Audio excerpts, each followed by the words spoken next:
You know, in the current climate of modern entertainment that is rife with political ideals and projections, it's rare to be able to sit your ass down and settle in with a movie or show that doesn't try to backhand you with an agenda or personal hang-up. There's something on your face! It was pain! But blowing the doors off the place in the first quarter of 2023 came a movie that carries a couple of simple messages and generated a swell of positivity behind it, surrounding its use of deeply rooted lore, references, aesthetically pleasing visuals, and its focus on good family-friendly fun. Good job. And this movie, of course, is Illumination's Super Mario Bros. The surprising redemption story for Nintendo after, well, whatever the fuck this was trying to be, and a box office show stealer currently for the year. With only the mainstream media souring on it though, as it wasn't divisive in conversation, and instead among the fanbase was the equivalent of Marmite in that you either loved it or you loved it. I'm pleased to say that for only the third time this year, a movie gets a resounding yes from me.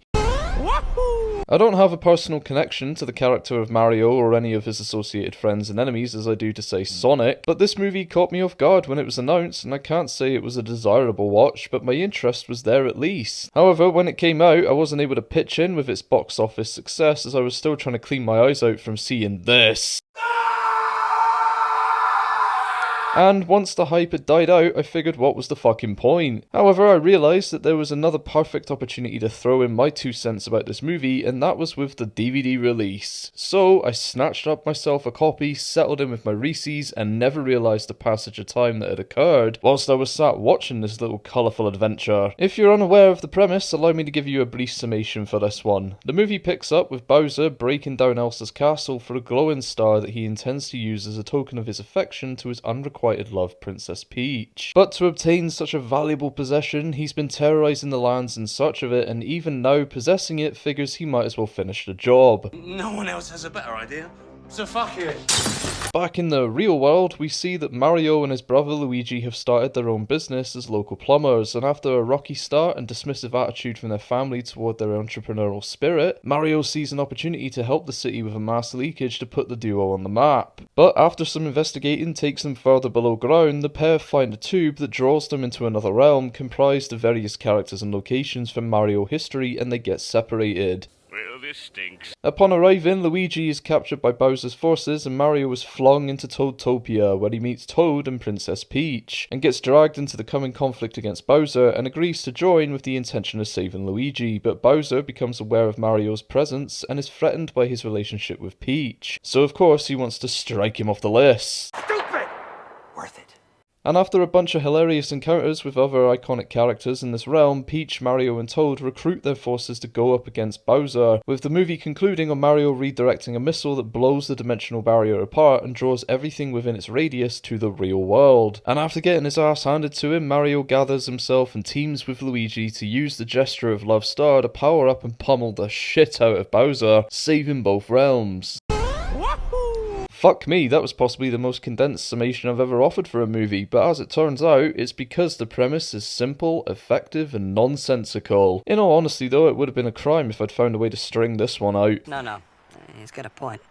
Anyway though, this, at its core, is a kids movie, but possesses enough self-awareness to know that parents would have been dragged out to see it, so there is a balance of humour in there to account for that, whilst retaining that innocence you'd hope to find in such a title. I don't think this requires that deep of a breakdown, as the premise is simple enough, with the mission being to rescue both a loved one and a realm, whilst preventing a forced marriage, and stop possibly a devastating force from decimating all life as we know it. It's life, Jim, but not as we know it, not as we know it, not as we know it.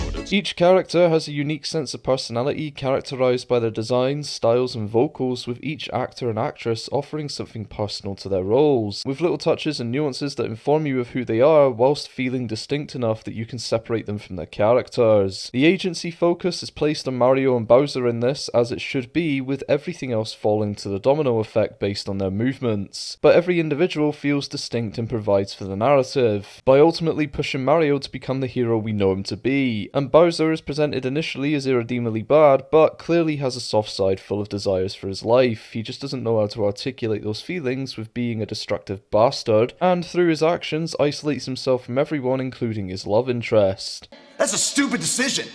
that can only be made by a stupid idiot. Peach is slotted into the conventional badass girl boss persona that is just perfect at everything, but she's earnest in her sensibilities and genuinely heartfelt, continually offering comfort and support toward Mario and the Toads whilst maintaining this hardened front in the face of adversity. Toad is the source of innocence here, who's just excited to be there and experience his first adventure and find friends, whilst Donkey Kong is initially the narcissistic arsehole of the story that evolves into an understanding and compassionate heir to the throne of Jungle Kingdom, and both are perfect comedic foils that deliver some good chuckles.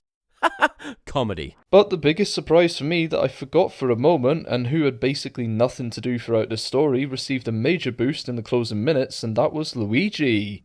Who? The brother was shown to be the weaker of the pair, but strong at heart, always wanting to be an equal to Mario, and despite his fears, came to the aid of his brother in the final minutes, without powers or preparation that his brother had gone through throughout the course of his own journey. Any powers you want to tell us about? Any, No, I don't have one. I just saw the ad. No superpowers at all. He just became inspired to act in the moment and save his family, and rather sweetly, we conclude the film with the duo receiving the adulation and acceptance they longed for from the start. Acknowledge me!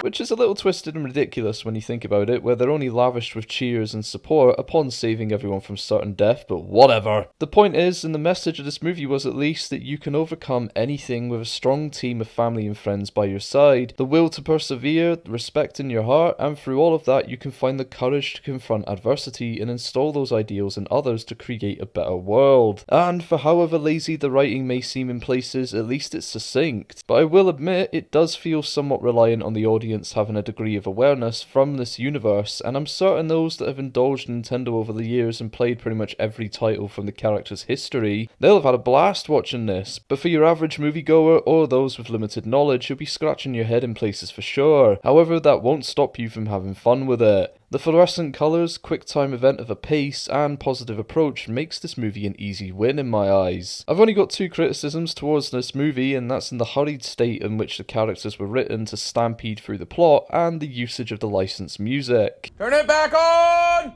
No!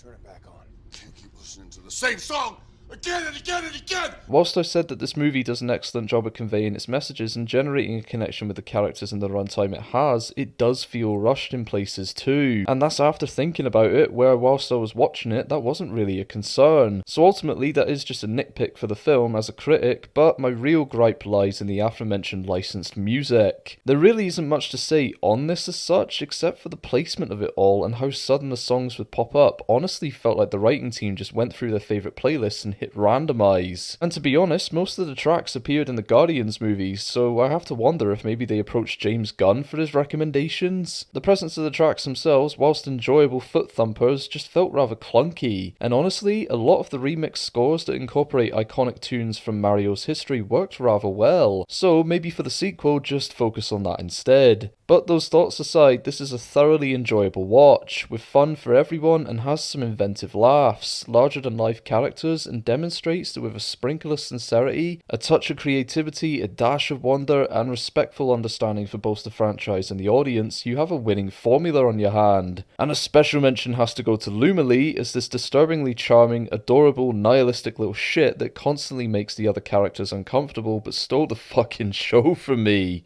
Anyway, that's all I've got for this one. Don't forget to hit the thumbs up and subscribe for more content like this down the road, and until next time everyone, take care, thank you for watching, and I'll catch you later.